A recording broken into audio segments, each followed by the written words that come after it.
সম্প্রতি দেশের চলমান অস্থিরতায় কতিপয় রাজনৈতিক দল ও বিভিন্ন মহলের বিএনপির বিরুদ্ধে নানামুখী ষড়যন্ত্র ও দলের ভারপ্রাপ্ত চেয়ারম্যান তারেক রহমানকে নিয়ে কটূক্তির প্রতিবাদে বিক্ষোভ মিছিল করেছে কেন্দ্রীয় যুবদলের সাবেক সহসাধারণ সম্পাদক দুলাল হোসেন।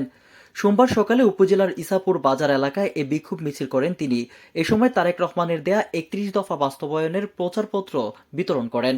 এ সময় দুলাল হোসেন তার বক্তব্যে বলেন, দেশ নায়ক তারেক রহমান বাংলাদেশের স্বাধীনতার ঘোষক, শহীদ প্রেসিডেন্ট জিয়াউর রহমান ও দেশের সফল সাবেক 3বারের প্রধানমন্ত্রী খালেদা জিয়ার সুযোগ্য সন্তান। তিনি জুলাই বিপ্লবের মাধ্যমে দেশ থেকে ফ্যাসিবাদ মুক্ত করেছেন। তিনি 16 কোটি জনতার হৃদয়ে আছেন। কিন্তু বিএনপি ও দলের ভারপ্রাপ্ত চেয়ারম্যান তারেক রহমানকে নিয়ে এদেশে নানামুখী ষড়যন্ত্র চলছে।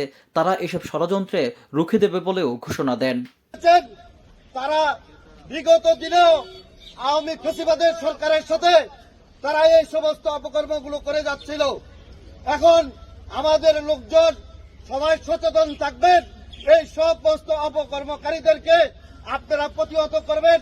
আমাদের প্রিয় নেতা তারেক রহমান বলেছেন, যারা অপকর্ম করবে তাদেরকে আমাদের দলে ঠাঁই নাই।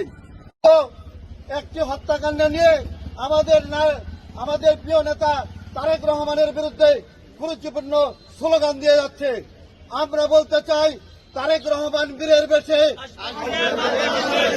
ফিরে বাংলাদেশে। কেটিভি বাংলা, বিশ্বের চোখে বাংলাদেশ।